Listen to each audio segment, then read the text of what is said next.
begin. We're worried that this will come out too soon. People will die. Once you have a kind of super intelligent genie that's out of the bottle, it might not be possible to put it back in again. To see just how far we can take the power of AI, we're conducting a unique experiment, building a robot version of me. This is really the first time we've tried this, so it's very, very new. It's really quite uncanny. A robot that looks like me is one thing. It's my nose. But can it harness the power of artificial intelligence to actually think like me? I like the taste of cheese. Can we build a human? It's so strange.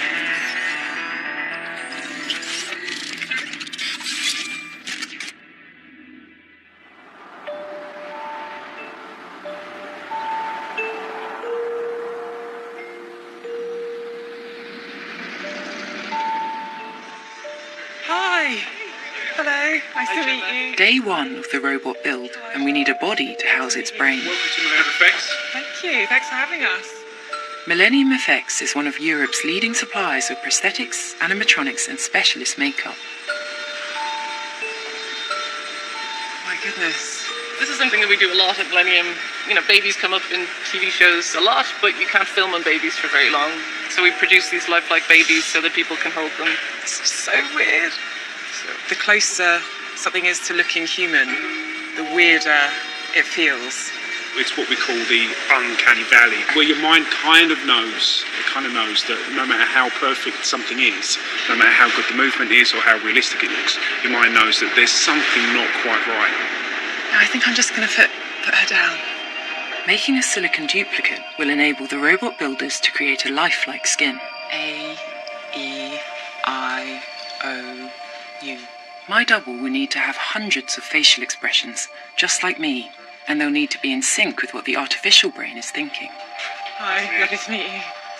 Time for me to get my face copied. Gemma, we're going to have you 3D scanned. Kate Walsh is the producer in charge. Today we're going to try and watch you as closely as possible and see if we can pick up on all the subtle expressions and movements of your face. I'm intrigued to see how far we can go and how lifelike we can make it. I really have no idea what to expect. 3, 2, 1, scanning. It's so cool. This is the room where we'll be doing your head cast, and on the wall behind you are some of the people who had the pleasure of live casting before. Is that Gordon Ramsay there? Yes. It is, yes. That's it, perfect. And if you just want to open your mouth just a fraction and just blow it out gently, that's it. Keep your eyes nice and relaxed. That's doing fantastically. The cast consists of 2 different types of silicon and is finished off with a traditional plaster shell. 1, 2, 3. Great shot. Well done. The whole process needs to be quick, as after 20 minutes the heat becomes intolerable. Just going to whip that off. That's great. I mean, that's a great cast. You did really, really, really well. Great, thank you. While the team will need to turn silicon into something that resembles me, a bigger challenge will be to create its mind. For that, the robot needs artificial intelligence, defined by computer scientists as a machine having the capability to make a human-like decision. Thank you so much for agreeing to talk to us today. Oxford Professor of Philosophy Nick Bostrom is one of the world's leading experts in AI. So the goal of AI, artificial intelligence, has all along, since its beginnings in the 50s, been to make machines that have the same general purpose, smartness, that we humans have, that can do all the things that the human brain can do. From smartphones to share prices, from online customer support to CCTV, we're now surrounded by so much of it, we started to take it for granted. AI is a general purpose technology. You can go through any sector in the economy, you can go through healthcare, entertainment, medicine, defense, you name it. You could think of ways in which processes could be improved by being smarter. Machines are being developed as soldiers, mastering real-time translations using the latest in word recognition software. Can you hear me in French? Pouvez-vous me entendre en français? And AI could soon have a significant role in the legal system. An AI judge that was shadowing cases from the European Court of Human Rights recently came up with the same decision as the human judge in 4 out of 5 cases. The medical profession is also making use of it.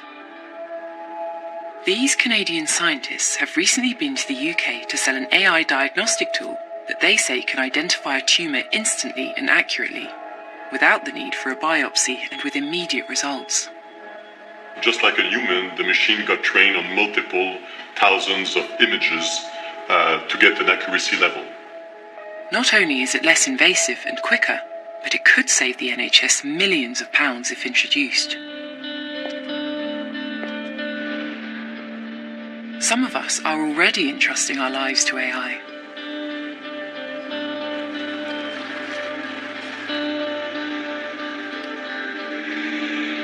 This is the Tesla Model S, on the market for a cool £100,000.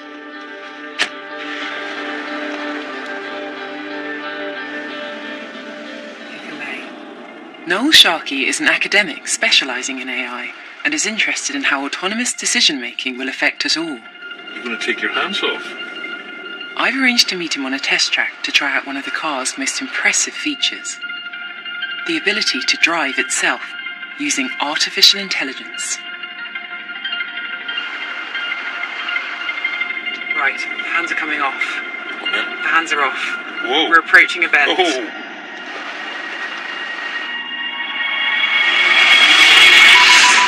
Oh my goodness. See that? It nearly took us off the road there. Yes. I know this is meant to be a less stressful driving experience. I'm sweating. Yeah, of course, yeah. I'm sweating. Oh my goodness. You Right. try being the passenger. Semi-autonomous cars like this are really quite controversial, especially in the field of robotics. And we really need much broader societal debate. The UK government's rolling out autonomous cars, and they haven't really debated as to whether people want it or not. This controversy has been fueled by drivers in America, ignoring the company's safety guidelines and uploading outrageous clips to the internet. But I think that what puts it all in perspective is the recent fatal crash in the USA. Yes, I remember hearing something about that in the news. Earlier this year, a driver crashed and died, allegedly whilst watching a Harry Potter film. His car hit the underside of a trailer at 74 miles per hour. It pulled out right in front of it, bright white trailer, bright white sky, very sunny, and the camera couldn't detect the trailer, and that's why it ran into it. And I suppose that the more autonomous vehicles you have on the road, the likelihood of incidents like that, or accidents, they're bound to happen. It's measuring the space now with its sensors, I think. But while Tesla say AI cars will have fewer accidents, Wow! ultimately, we won't be in control. Look, it's correcting itself as well. So you imagine what's going to happen when they really are fully autonomous, because you're going to have to delegate all your driving decisions to them. Life and death decisions. It could well be life and death decisions. Well, look, you see this van coming down here? Well, we're just driving along here on that side in this direction. The van comes hammering at us for some reason. And you've got that woman there in a pushchair, and she's going to be hit if we avoid it. The car has to make a decision to take the hit or to kill the mother and baby. What would you do? I don't know. I don't know what I would do in that split second. I think that's a really difficult decision for anyone to make, for a human to make. How can a car decide which life is more valuable? I don't think it should, myself. The robot we're building won't need to make life and death decisions. But it will have to harness AI's decision-making powers to think like me. It's being built on a modest industrial estate on the outskirts of Penryn, Cornwall. I wasn't expecting the hub of the robot build to be next to a B&Q. I'm wondering if it's going to be a moped. Will Jackson is at the forefront of constructing human-like robots. Well, hello. Hello. To be convincing, robots need to reason, learn and understand so they can react almost instinctively like us. Hello. How are you? I'm very well, thank you. How are you? He's thinking about it. Well, thank you. He's great. He's very much a robot. You definitely know that this is a machine, not a person. He's pretty limited. Will plans to apply the knowledge acquired building Robo-Thespian RT4 as a basis for constructing the AI version of me. In order to be convincing, the robot will need to master the complexity of language. So the first thing that's going to happen is somebody's going to speak to the robot. We've got microphones in their ears, pick up the sound. At that point, it's just sound. It doesn't mean anything. So we have to turn the sound into words, into texts. Once we've got the sound as text, we've got to try and find the meaning. What is this person actually saying to me? What's the key word? What did they ask about? And once we've got that meaning, we have to try and think of a sensible reply. We have to then turn that back into speech. So we're going to have to take a user-generated version of your voice that sounds like you. While we're doing all of this, the robot can't just sit still. So it has to have all the little actions that you would have, the way you listen, the way you think about what somebody's going to say, the way you think about what you're going to say. You've got to get all these little subtle things right, all at the same time. The brain in this robot has got to come up with an answer that makes sense, even when it's never heard the question before. It's a huge challenge, and we have so many things to get right.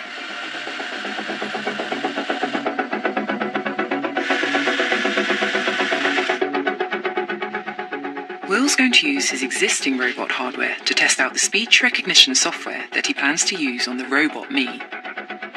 There's an old saying in computer programming, it's garbage in, garbage out.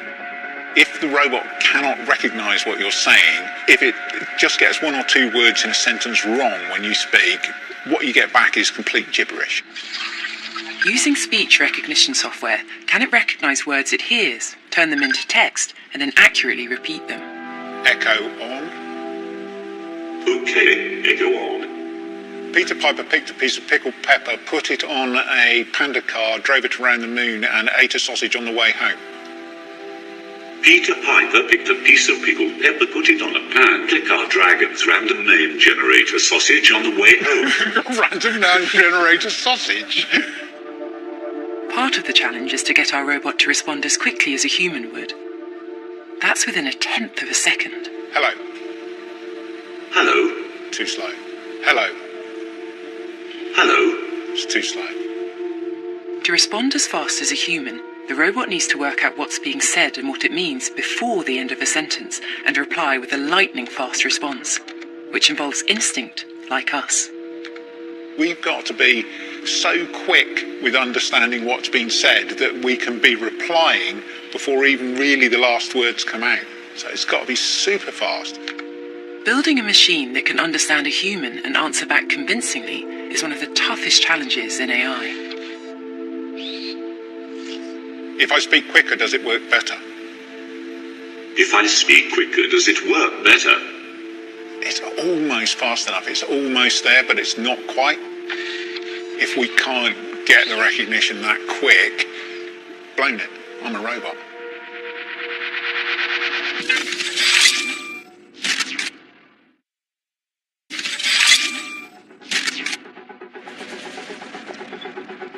We're testing the boundaries of science with a unique artificial intelligence test, building a robot that looks, sounds, and thinks like me. The robot team is progressing well, but it's my facial expressions that are proving hard for the robot to sync with its brain. It's quite a scary looking thing at the moment, but once it's got the rest of the core that goes on, which has got the top teeth in it, and then the skin will go over the top, it will start to look a lot more like Gemma. The physical part of the build is tricky, but it's the robot's ability to converse like a human that's really going to test our engineers. With Moore's law stating that computer processing power doubles every 2 years, artificially intelligent achievements in the real world have been accelerating fast.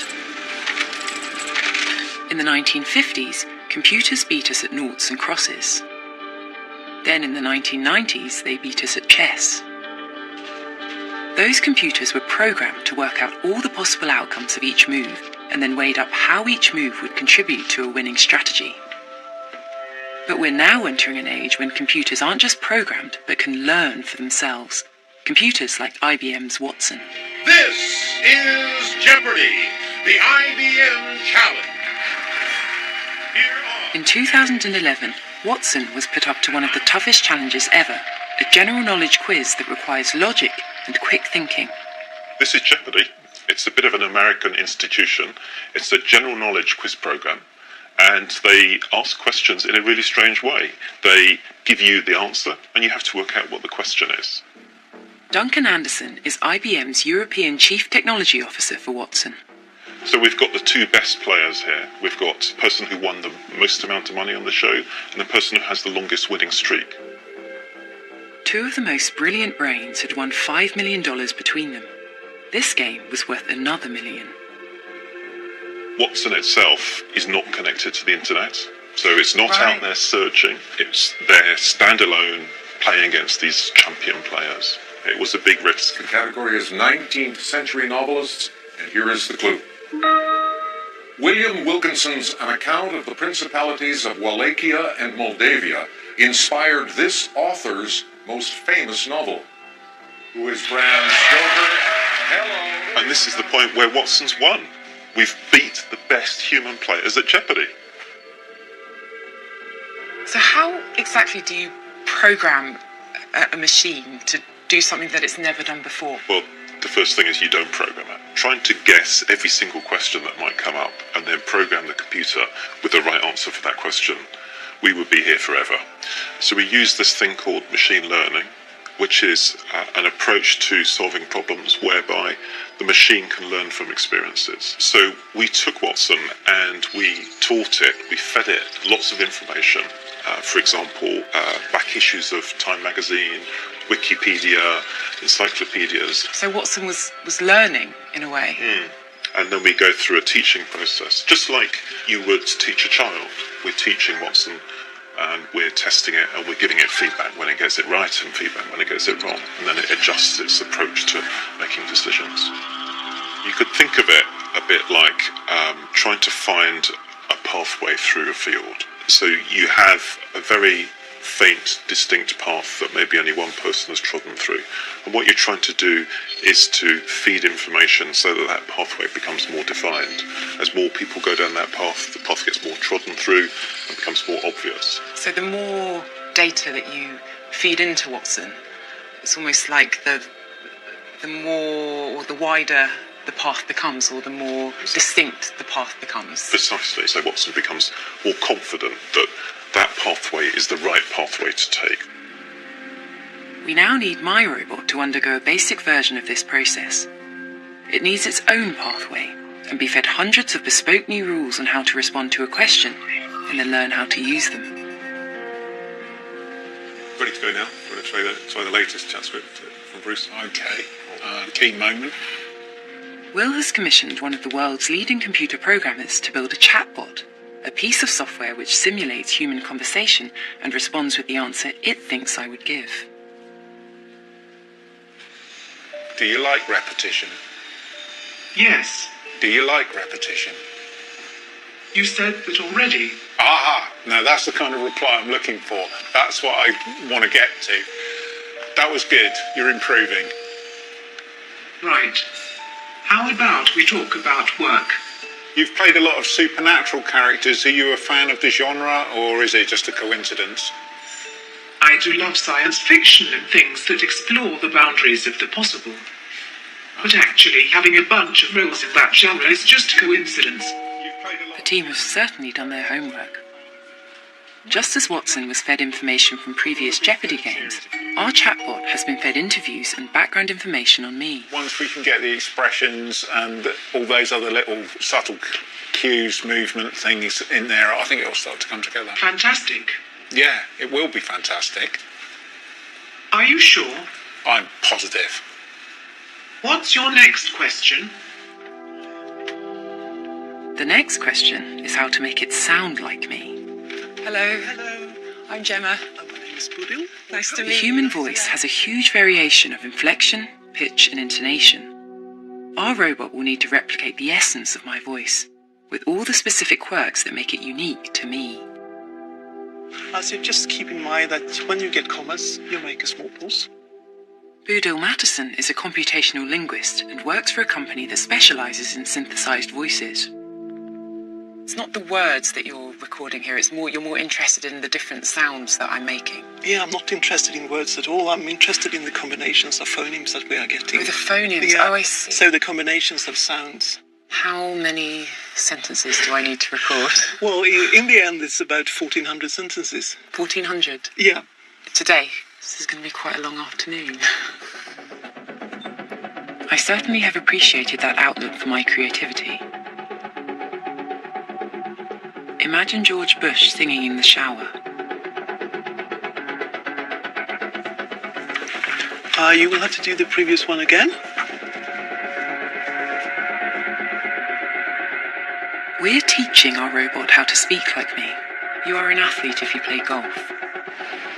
But in the future, we may get to a stage where it can teach itself, learning from experience and coming up with its own solutions, which is what AIs are starting to do. Hi. Hi, Demis. Nice to meet you. Good to meet you. Thanks. So welcome to the offices. Thanks for having me. Yeah, no problem at all. So, Demis Hassabis was a child chess prodigy from North London. It's actually quite strange meeting you because I watched you on pretending to be an AI. Yeah. In 2011, he launched a British artificial intelligence company called DeepMind. Just 3 years later, Google bought his company for £400 million. One of the first things we got our program to do was to play classic Atari games, and we wanted the AI to actually learn to play these games by just from the pixels on the screen and no other information. So it had to learn for itself what the rules of the game were, how to get points, and how to sort of master the game. The idea behind Breakout is that you control a bat and a ball, and you've got to break out through a rainbow-coloured wall, brick by brick. I think I remember this from when I was younger. Yeah. Atari. Yeah. So you can see it's starting to get the hang of what it should do. It's not very good, so it misses the ball quite a lot, but it's starting to understand that it's got to move the bat towards the ball if it wants to get points. This is after 300 games, so still not that many. So we thought this is pretty good, but what would happen if we just let the program continue to play the game? So we left it playing for another 200 games, and then we came back and it did this amazing strategy of digging a tunnel around the side of the wall and actually sending the ball around the back. So that's really amazing. It's discovered it for itself, and obviously can do it, with superhuman precision.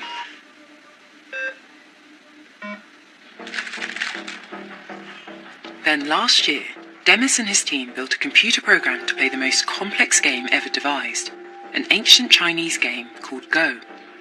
The aim of the game in Go is to either capture your opponent's pieces or to surround areas of the board and make it your territory. In chess, the board is made up of an 8x8 grid. This means the number of possible moves in a game can be number crunched by a computer. With a 19x19 board, Go is a much more complex game. Even the best players, they use their intuition and their instincts more than calculation. Astonishingly, the number of possible moves is greater than the number of atoms in the universe. So even if you took all the world's computing power and ran it for a million years, that would still not be enough to brute force a solution to how to win Go. So Demis gave a more powerful computer the same challenge it gave the Atari computer 5 years before. Could it teach itself how to play the world's most complex board game and beat the world's best player? Earlier this year, Demis took the computer program he'd named AlphaGo to Korea to play the world champion. There was actually a genuine sort of excitement and sort of fear about what was actually going to happen.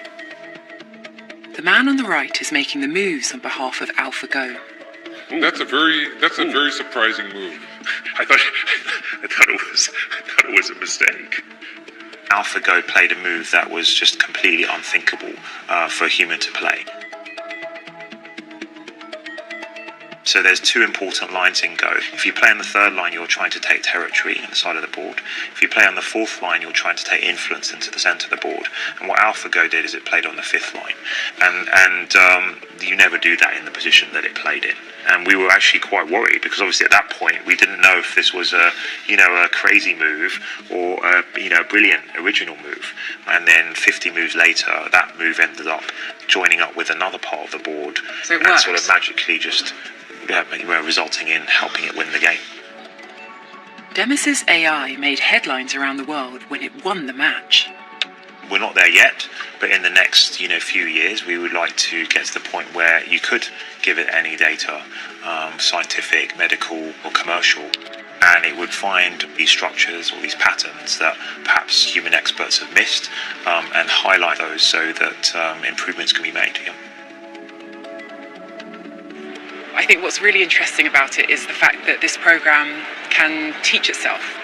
It can learn from its mistakes. It can come up with a genuinely creative solution to a problem. And really you can apply that to anything. So if we can give my robot the ability to learn for itself, who knows where it might take us? It's so strange.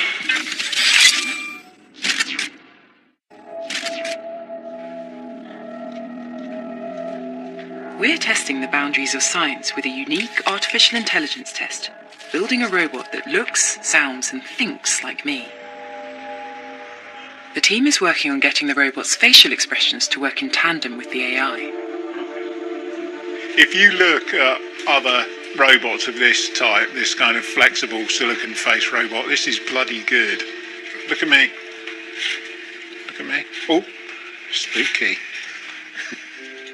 The heart of the robot is conversation that seems real, and the software to do this, the chatbot, has just arrived. Hello. My name is Gemma Chan. I am not a robot. That sounds like Gemma, doesn't it? I think it sounds like Gemma. Do you think? I think that sounds like Gemma. But it's proving a real challenge to synchronise the body with the mind. When we can get all of the actions going at the same time, it'll look really good. Hopefully, the robot will be able to pick the right expression for the right thought. This is the first stored pose, and it's a little smile. That's awesome. I like the look of that. Will is teaching the robot 180 of the most common movements. I think she's happy. Hoping she'll choose the right ones to react and be convincing as a human. Gemma now knows how to smile forever, and she will be able to seamlessly blend from one smile to a frown to anger to despair and the whole range of human emotions, but we have to teach her them. If we can teach AI almost anything that involves reasoning and decision making, once it has those skills, what might be the consequences?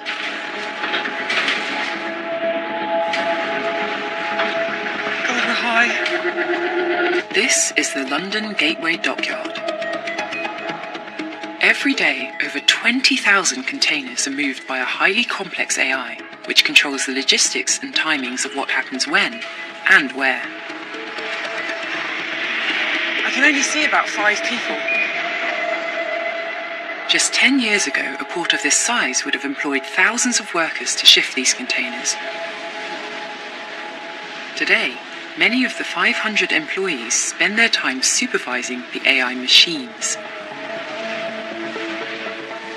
The AI is incredibly efficient, moving the containers in the fewest number of moves. Like a very basic AlphaGo, it comes up with solutions faster than any human would be able to. Wow, that's a lot of containers. AI expert and writer Martin Ford thinks what we're seeing here reflects the shape of things to come. Look out at all these containers here and think of those as representing the job market in the United Kingdom, and imagine 35%, roughly a third of those disappearing, and what would happen to our society and our economy if that were to happen. It's an incredible impact on all of us and on the economy. It's something that is going to be uniquely disruptive, something that we've never seen before in history. One of the things that's really driving it is that machines, in a limited way, or at least, they're beginning to think. And it's not just blue-collar jobs. You may not realise this, but a lot of online journalism based on statistics, like sports and business articles, are increasingly being written by AIs. This is a corporate earnings report for Starbulk Carriers, which is actually one of the companies that utilizes this port. One of these items is written by a machine and one is written by a human journalist. I mean, just take a look and see if you can determine which is which. Yeah, so the first one, Athens, Greece. Starbulk Carriers Corporation on Wednesday reported a loss of $48.8 million in its first quarter. Yeah, that sounds pretty human to me. And the other one starts, This Starbulk Carriers Corporation reported a net revenue decrease of 14.9% in the first quarter of 2016. Which one do you think is human and which one do you think is a machine? It's really hard to tell which one is written by. Do you know? I believe the one on the right is written by a person and the one on the left is written by the machine. They both sound like something that a person could have written, doesn't it? That's right. We are really heading toward a kind of a tipping point, or a point at which things are going to accelerate beyond anything we've seen before. This is just really historic. It's not just about muscle power anymore. It's about brain power. Machines are moving into cognitive capability. And that, of course, is the thing that really sets people apart. That's the reason that most people today still have jobs, whereas horses have been put out of work. It's because we have this ability to think, to learn, to figure out how to do new things and to solve problems. But increasingly, the machines are pushing into that area, and that's going to have huge implications for the future. Are any jobs safe? Right now, it's really hard to build robots that can approach human ability and dexterity and mobility. So a lot of skilled trade type jobs, electricians and plumbers and that type of things, are probably going to be relatively safe. But that's thinking out, over the next 10, 20, maybe 30 years. Once you go beyond that, really nothing is off the table. But the biggest danger may not be losing our jobs. Professor Stephen Hawking recently warned that the creation of powerful AI will be either the best or the worst thing ever to happen to humanity. Hawking was recently joined by Tesla founder Elon Musk and other leading figures in an open letter, highlighting the potential dangers of unchecked AI. One of the most vocal was Professor Nick Bostrom. Developments in the last few years in machine learning have just been more rapid than people expected, with these deep learning algorithms and so forth. How far away are we from achieving human-level artificial intelligence? The media and opinion, by which year do you think there's a 50% chance? Was 2040 or 2050? Within our lifetime?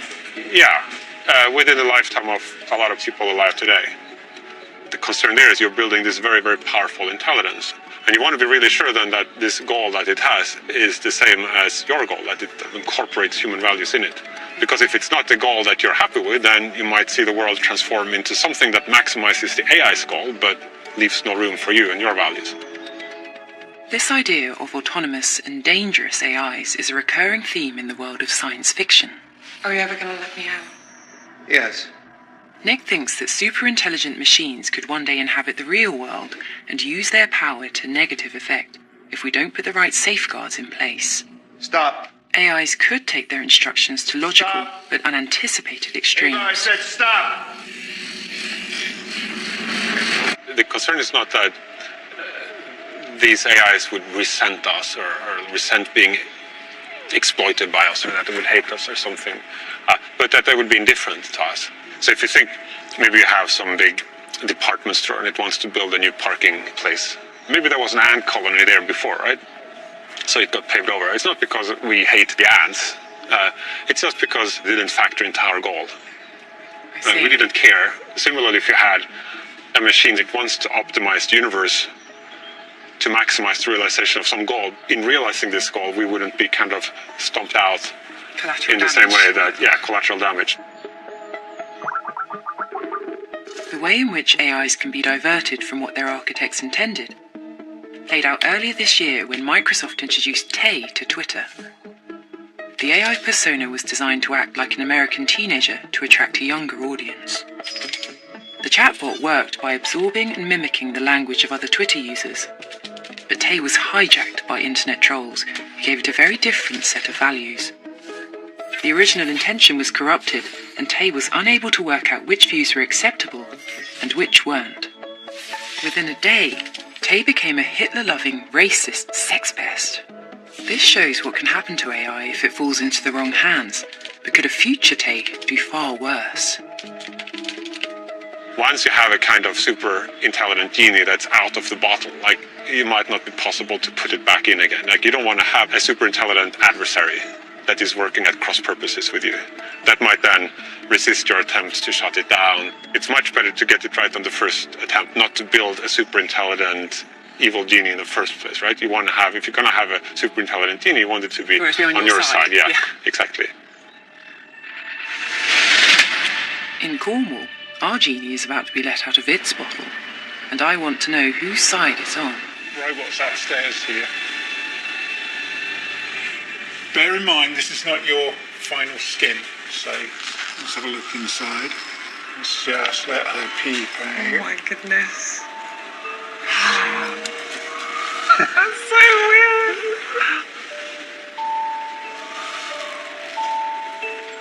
See? It's quite warm. No, just feel it though, it's weird. What do you think of the eyes?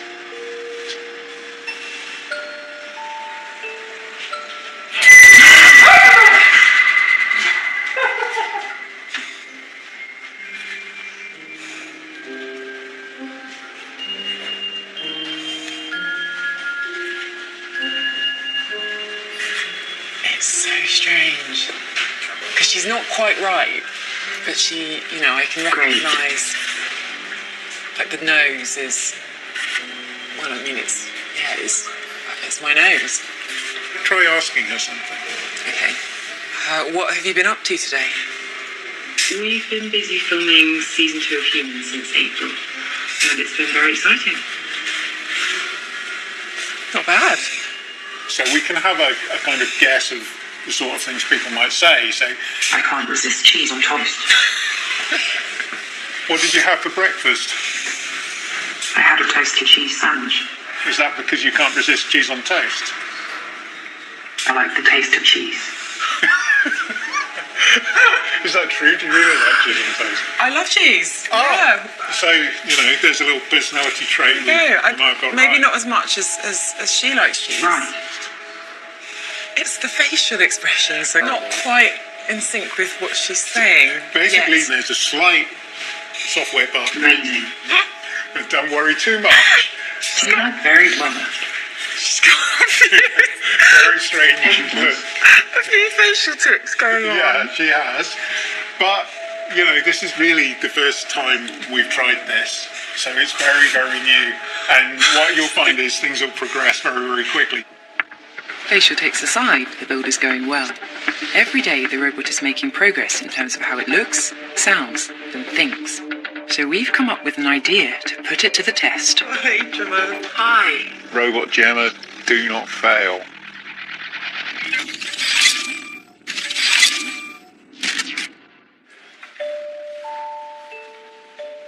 We're building an artificially intelligent robot that looks like me, talks like me, and thinks like me.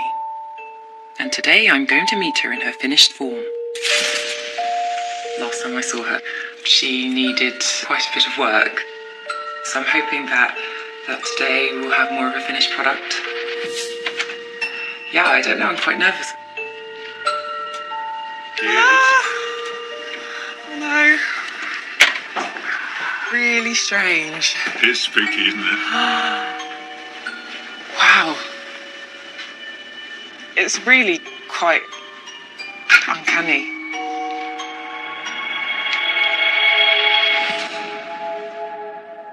In the 1950s, the visionary godfather of British computing, Alan Turing, saw forward to the days when a computer would be able to think like us, and he came up with a test. Could a bystander tell if he was talking to a machine or a person?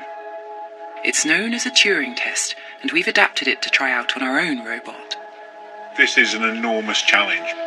Basically, what we're doing is taking a fictional vision of the future and trying to bring it here now.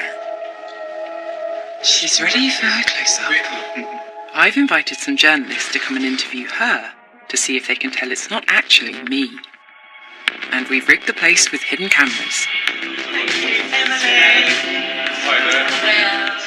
And I've called in a favour from Humans castmates Emily Barrington and Will Tudor to give proceedings an air of reality, and the journalists will meet them first.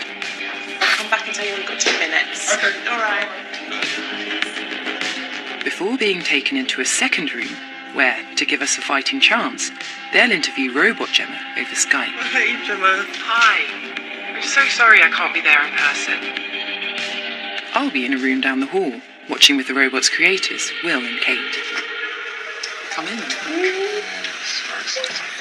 But first, there's just time to introduce Robot Gemma to my castmates. Oh my goodness, that's terrifying. What's extraordinary is the tiny movements in the face. Are you real? Maybe. So with everything in place, the experiment begins. I'm so nervous. Oh my God. So should I just get started and ask you questions? I live in Notting Hill. That's very What do you interesting. mean? Sorry? Could you say apology accepted? It's not the smoothest of starts. My name's Larab. Got it. How are you doing? Is your name? No, Larab, L-A-R-E-B. Could you say that?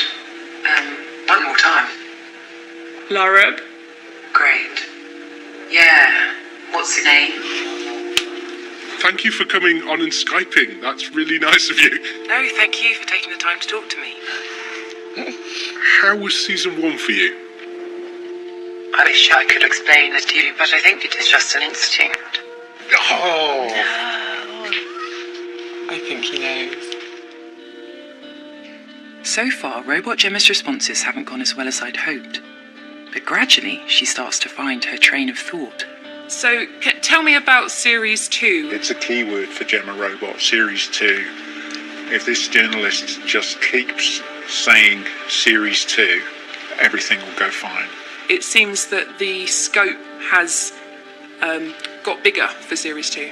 The main difference is that the world of the show has become bigger. And what does Mia want in Series 2? Mia's trying to find her place in the world. The voice is a little bit glitchy, isn't it? She's going though, she's getting into it. Do you think a synth can enjoy art? That's a good question. Yes, especially like sculpture. Yes, good answer. Can you hear me now? Yep, I can see and hear you okay. Lovely, perfect. Okay, so, We're short on time. okay, that's absolutely fine. I don't think she's clocked that she's not talking to me yet. What would you like to see a robot do? Oh, I'd love a robot to tidy my room. What can we expect from season 2? The synth characters have fragmented, in a way. I can't tell you anything more specific about the plot, I'm afraid. Can you tell us where we find your character? Mia's not with the Hawkins family. Mia's trying to find her place in the world. We've got her. She totally believes it. And there's a new character that you spend quite a lot of time with. She's perfect. What can you tell us about their relationship, if anything? I can't answer that. She's not sure. That's okay. It's okay to be evasive on that. Who's your favourite character? You, obviously. Time to meet the journalists and reveal the ruse. Hello. Hi. This is so confusing. Just how convincing was it? She looks so real. What did you have for breakfast this morning? The usual. Got dressed and sat at my computer. What do you think? Well, I wasn't sure, to be honest. Yeah. What were the giveaways? The voice, maybe. Fooled me when I first sat down and looked at it. Yeah, completely fooled me. Oh, wow. It just looks like a kind of not best Skype connection. How are you today? I'm very good, thank you. Did you believe you were talking to me? I did, yeah. I honestly thought it was you. Could you say that? One more time. What's really surprised me is that we've got as far as we have. There was obviously something slightly uncanny about her. I'm really impressed as she held her own. I don't know if anyone would be convinced by our robot, and quite a few people were for at least a bit. So, in that sense, that's success. Having set out to find out how far we are from the unsettling fictional world of humans, the answer is perhaps a bit more complicated than I thought. Whilst human-like robots may well be some way away, what's clear is that AI is developing at speed, and we need to debate the potential pitfalls before it's too late. It's very clear that these technologies are getting better and better. I do think we have to understand that we're approaching this tipping point, this point where it's going to have a greatly amplified effect, and we need to find a way to adapt to that. the same technology can be used for good or for bad. And I think it's down to society and the inventors of that technology and the public at large to make sure that it gets used for the right things. This is just the beginning.